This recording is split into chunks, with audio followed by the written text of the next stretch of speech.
Hi everyone, Sunita here. Today I want to talk a little bit about what's happening to everyone in the world. To me, to you maybe, to someone you love, someone you don't love or hate. I think this is the first time I can safely say all of us globally are going through very similar situations, be it at work, at home, you name it, we've probably got it. I think what I really want to talk about is how we have been handling everything that's being thrown at us, everything that's coming up within us in response to the circumstances that COVID has put us into. I'm not going to name them because I think we all know what they are, but I just want to address the fact that all of us are going through spikes of emotional volatility. There are times that we wake up, we feel good, and there are days where we just don't know how life is going to turn out.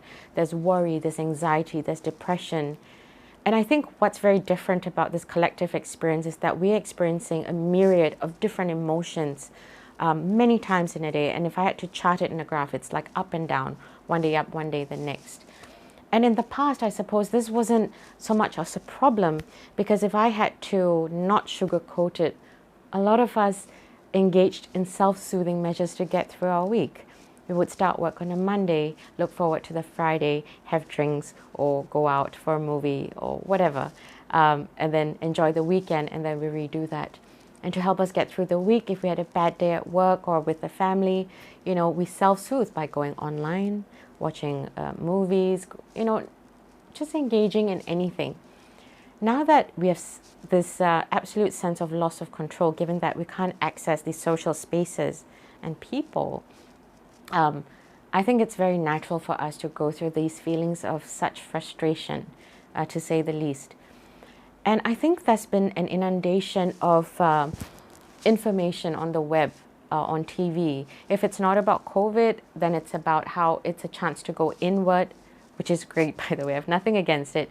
But I just want to bring to light, the fact that there's going to be two polarizing ways that people are going to disseminate information about this. Either it's an opportunity to work on a lot of situations, or COVID is bad, we have to prepare for the future. Now, these are all true.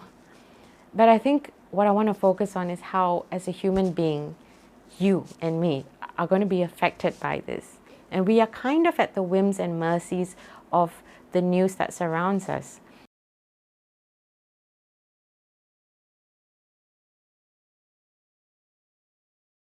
The fact that our emotions are actually being manipulated without us knowing because of a phenomenon that researchers have found this year called Digital Emotion Contagion. Now, all it means in its definition is that people get the same emotions as those that they perceive on social media to be having.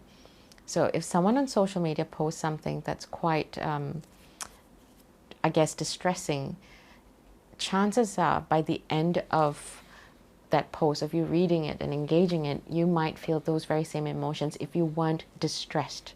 You could have had a bad day, but that would certainly have pulled your mood down. Now, for those of you who are listening to this and saying, yeah, I know, it's quite simple. It is simple in terms of how, reading things affects us.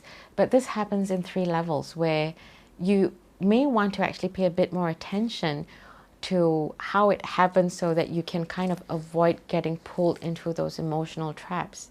Now, the first way is through simple mimicry. And that's basically where you repost something.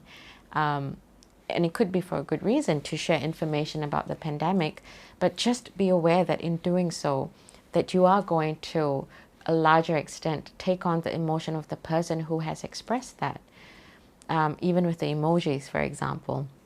Now, the second way that this contagion infects us, so to speak, is by category activation. And all that means is that might be a word in a post that activates an emotion in a category that you identify with, such as sorrow or fear or feeling threatened, for example. And if you consistently read news from a certain feed that tends to focus on those words, I think by the end of half an hour of engaging in those posts, you are more than likely to feel those emotions as well. Now, the last way that this contagion works is by something called social appraisal, where someone shares how they feel about something, and you literally take on the exact emotion that that person is feeling.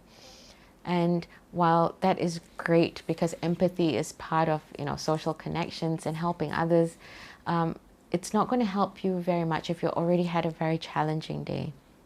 Now, the reason I bring all of this up is not to put you off social media, but rather is to gain a sense of empowerment and information so that you can better choose how you want to feel if you still choose to go onto social media for X number of hours a day. Curating your feed is such an important thing. And I think that there was a period where people were made aware of the importance of curating their feeds, unfollowing certain kinds of, media.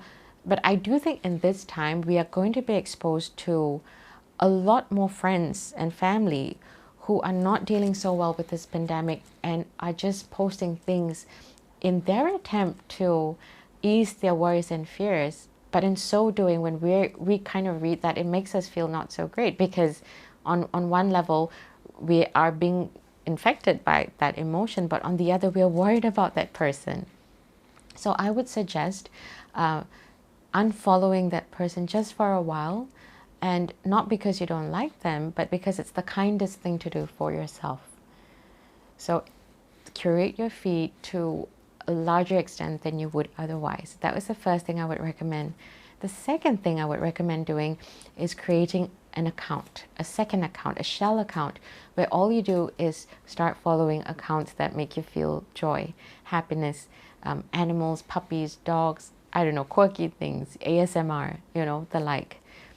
Try doing that and see how that feels for you. Now, if that doesn't work because of the kind of job that you do or the environment you're exposed to at work or at home, then I would suggest engaging in other practices away from the computer, even if it means just taking 2 minutes of your time. 2 minutes of your time to practice what I think a lot of people are now hearing a lot about, and that is mindfulness. Mindfulness, quite simply, if you're not aware, is paying attention to the present moment without judgment of the situation, of how you feel, and just accepting that it is what it is.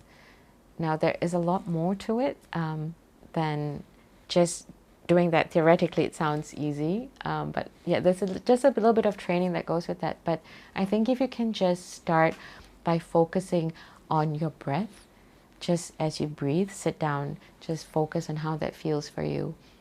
Set a timer on your phone for 2 minutes and see if by the end of a week of doing that every day, if it actually helps you just take a time out from feeling overwhelmed by yourself. So those are the things I would recommend with regards to managing our emotional responses to social media.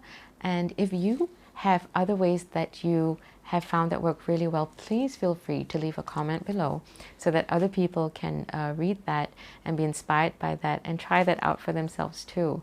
Alternatively, if there are other things you'd like me to talk about or points that you'd like me to expand on, do let me know as well, and I'll be more than happy to make more videos like this. Till my next video, thank you for your time, and I hope that everyone's well.